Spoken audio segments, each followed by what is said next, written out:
নাজিৰাত বাঘ হাজৰিকা ঐক্য মঞ্চৰ শিৱসাগৰ জিলা সমিতি গঠন। শৰাইঘাটৰ যুদ্ধত আহোম সৈন্যৰ উপসেনা নায়ক হিচাপে ইছলাম ছিদ্দিকী ওৰফে বাঘ হাজৰিকাক লৈ সম্প্ৰতি বিতৰ্ক সৃষ্টি হৈ থকাৰ সময়তেই অসমীয়া জাতিৰ অস্তিত্ব আৰু জাতীয় মৰ্যাদা অক্ষুণ্ণ ৰখাৰ বাবেই জন্ম হোৱা নৱ সংগঠন বাঘ হাজৰিকা ঐক্য মঞ্চ অসমৰ শিৱসাগৰ জিলা সমিতি গঠন কৰাৰ উদ্দেশ্যে 14 ছেপ্টেম্বৰত নাজিৰাৰ কৰ্মশ্ৰী হিতেশ্বৰ শইকীয়া সোঁৱৰণী প্ৰেক্ষাগৃহত এখনি প্ৰতিনিধিমূলক সভা অনুষ্ঠিত হয়। নাজিৰা মহাবিদ্যালয়ৰ অৱসৰী অধ্যক্ষ বিশিষ্ট বুৰঞ্জীবিদ সৈয়দ মহিবুল ইছলামৰ সভাপতিত্বত অনুষ্ঠিত হোৱা সভাত বাঘ হাজৰিকা ঐক্য মঞ্চ অসমৰ কেন্দ্ৰীয় সমিতিৰ চিৰাজ শইকীয়া, নলবাৰী জিলা সমিতিৰ সভাপতি ছানোৱাৰ হুছেইন, কামৰূপ জিলা সমিতিৰ জুৱেল খণ্ডকাৰ সৈয়দ সুলেমান আলী, মুক্তাৰ হুছেইন, শিৱসাগৰ গিয়াছুদ্দিন আহমেদ, আৰিফ হুছেইনকে ধৰি ভালেকেইজন সাম্প্ৰতিক পৰিস্থিতিৰ লগতে অসমৰ ইতিহাসত বাঘ হাজৰিকা ওৰফে ইছমাইল ছিদ্দিকী ব্যক্তিজনৰ কৰ্মদক্ষতাৰ ওপৰত আলোকপাত কৰি বহুল বক্তব্য দাঙি ধৰে। সভাত জয়নাল আবদিন আহমেদক সভাপতি, আমিন আহমেদক কাৰ্যকৰী সভাপতি, আজাদ উল্লাহ আৰু জুলফিকা আহমেদক উপসভাপতি, মুজামিল ইছলামক সম্পাদক, সাজাদ হুছেইন আৰু মুক্তাৰ হুছেইনক সহকাৰী সম্পাদক, ছানৱাজ শ্বেখক সাংগঠনিক সম্পাদক, শ্বাহিদ চানক মুখ্য আহ্বায়ক হিচাপে লৈ 51জনীয়া কাৰ্যকৰী সদস্যৰে বাঘ হাজৰিকা ঐক্য মঞ্চ অসমৰ শিৱসাগৰ জিলা সমিতিখন গঠন কৰে। জিলাখনৰ বিভিন্ন প্ৰান্তৰ 2 শতাধিক প্ৰতিনিধি উপস্থিত থকা উক্ত সভাত ভালেকেইটা গুৰুত্বপূৰ্ণ প্ৰস্তাৱ গ্ৰহণ কৰে।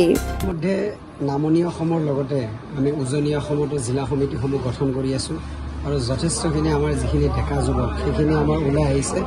আচলতে বৰ্তমান সময়ৰ আহ্বান, যিটো সাম্প্ৰতিক সময়ৰ যিটো পৰিস্থিতিত বৰ্তমান এছাম অপশক্তিয়ে আমাৰ মাজত যিটো শান্তি সম্প্ৰীতি নাইকিয়া কৰাৰ চেষ্টা কৰি আছে, সেই শান্তি সম্প্ৰীতি নাইকিয়া কৰাৰ যিবোৰ চেষ্টা কৰা অপশক্তি, সেই অপশক্তিবোৰক ৰোধ কৰাৰ বাবে আমাৰ বাঘ হাজৰিকা ঐক্য মঞ্চ অসমে ঐক্য, শান্তি, সেৱা এই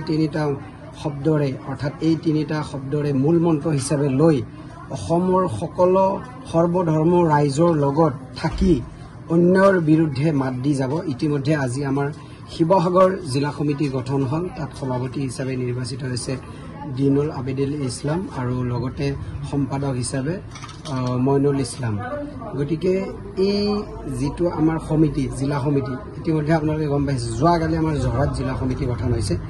গতিকে এই যিখন জিলা সমিতি গঠন হৈছে, অনাগত দিনত আমাৰ শিৱসাগৰ যিহেতু ঐতিহ্যমণ্ডিত ঠাই, গতিকে এই ঠাইৰ পৰা অসমলৈ এটা বাৰ্তা প্ৰেৰণ কৰিব যে বাঘ হাজৰিকা ঐক্য মঞ্চ অসমত এক বিশেষ এটা সংগঠন। কাৰণ এই সংগঠনটো হৈছে সম্পূৰ্ণ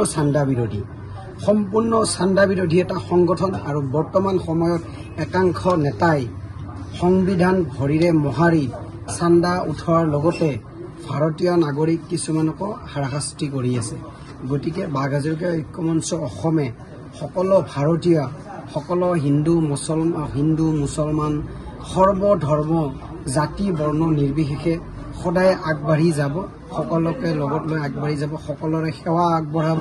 গতিকে এইখিনি বাঘ হাজৰিকা ঐক্য মঞ্চ অসমৰ নীতি আৰু আদৰ্শ। যিটো স্বদেশী আৰু বিদেশীৰ ওপৰত এটা প্ৰশ্ন উঠি থাকে বাৰেপতি, আৰু মিয়া নামৰ এটা শব্দ বিশেষভাৱে প্ৰযোজ্য কৰে।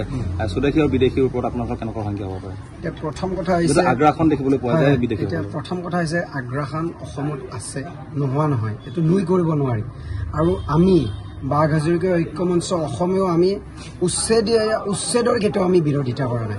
আমাৰ কথা হৈছে উচ্ছেদ কৰক অবৈধ বাংলাদেশী, অবৈধ প্ৰব্ৰজনকাৰী যিবোৰ বৰ্তমান অসমত আছে, সেইসকলক কাটাতাৰ পাৰ কৰি দিয়ক। কিন্তু উচ্ছেদৰ নামত ৰাজনীতি হ'ব নালাগে। উচ্ছেদটো বছৰেকীয়া ফল হ'ব নালাগে। বছৰত যেনেকৈ ফলৰ নিচিনা এবাৰ উচ্ছেদ হয়, আকৌ সেই মানুহখিনিয়ে আকৌ সংস্থাপিত হয়। উচ্ছেদৰ নামত চৰকাৰৰ ধন এনে অপচয় কৰিব নালাগে। যদিহে উচ্ছেদ কৰে অবৈধ বিদেশী নাগৰিকক কাটাতাৰ পাৰ কৰি দিয়ক। কিন্তু উচ্ছেদৰ নামত চৰকাৰী সা সৰঞ্জাম লৈ খৰচ কৰি আকৌ সেই একেটা মানুহকে আকৌ চৰকাৰী মাটিত ভূমিত বহুৱাই আকৌ চৰকাৰীভাৱে সাহায্য প্ৰদান কৰা, গতিকে এইটো অবৈধ নাগৰিকৰ উচ্ছেদ হ'ব নোৱাৰে। অবৈধ নাগৰিক হিচাপে যদিহে বাংলাদেশী, তেওঁলোকক সাংবিধানিকভাৱে আইনীভাৱে তেওঁলোকক বাহিৰ কৰি দিয়ক। আইনী প্ৰক্ৰিয়াৰ বাবে মানে বাহিৰী কৰি দিয়ক। কিন্তু বৰ্তমান সময়ত দেখা গৈছে যে উচ্ছেদক লৈ একাংশ কিছুমান সংগঠনে ভণ্ডামি কৰি আছে। একাংশ সংগঠনে যিকোনো ক্ষেত্ৰত মিয়া বাংলাদেশী এনেকুৱা ধৰণৰ কিছুমান অসাংবিধানিক শব্দৰে আমাৰ অসমখনৰ যিটো খাতাম পুৰুষীয়া যিটো ভাতৃত্ববোধ, সেই ভাতৃত্ববোধক নাইকিয়া কৰাৰ প্ৰয়াস কৰি আছে। গতিকে মই সেইসকল সংগঠনৰ নেতাক মই প্ৰত্যাহ্বান জনাইছো যে আপোনালোকে ভাৰতীয় সংবিধানখন আপোনালোকে পঢ়ক। ভাৰতীয় সংবিধানখনে কি কৈছে, ভাৰতীয় সংবিধানখনত আপোনাৰ কি কৈছে, 19 নং যিটো অনুচ্ছেদ তাত কি কৈছে, যিকোনো এজন ভাৰতীয় মানুহে যিকোনো ৰাজ্যত ব্যৱসায় কৰিব পাৰে, যিকোনো ৰাজ্যত বসবাস কৰিব পাৰে। গতিকে সেই সংবিধানৰ যিবোৰ অনুচ্ছেদ সেইবোৰ ভৰিৰে মহাৰি একাংশ নেতাই কিন্তু বৰ্তমান সময়ত নিজৰ নাম একমাত্ৰ প্ৰতিষ্ঠা কৰাৰ কাৰণে চেষ্টা কৰি আছে। গতিকে সেই অপশক্তিবোৰৰ বিৰুদ্ধে বাঘ হাজৰিকা ঐক্য মঞ্চ অসমে সদায় অন্যায়ৰ বিৰুদ্ধে যুঁজ দি যাব। একচুৱেলি বাঘ হাজৰিকা ঐক্য মঞ্চ অসম গঠন হৈছিল 2020 চনত।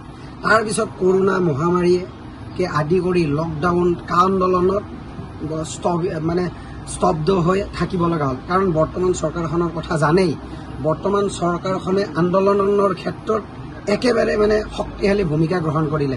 পাৰিলে আন্দোলন কৰিলে, বছৰ বছৰ ধৰি জেললৈ প্ৰেৰণ কৰি। গতিকে বাঘ হাজৰিকা ঐক্য মঞ্চ অসমৰ ৰাইজে হয়তো আপোনালোকে হয়তো নাজানে, কাৰণ বাঘ হাজৰিকা ঐক্য মঞ্চ অসমে কেতিয়াও ক'তো চান্দা তুলি কেনে বাতৰিৰ শিৰোনাম দখল কৰা নাই।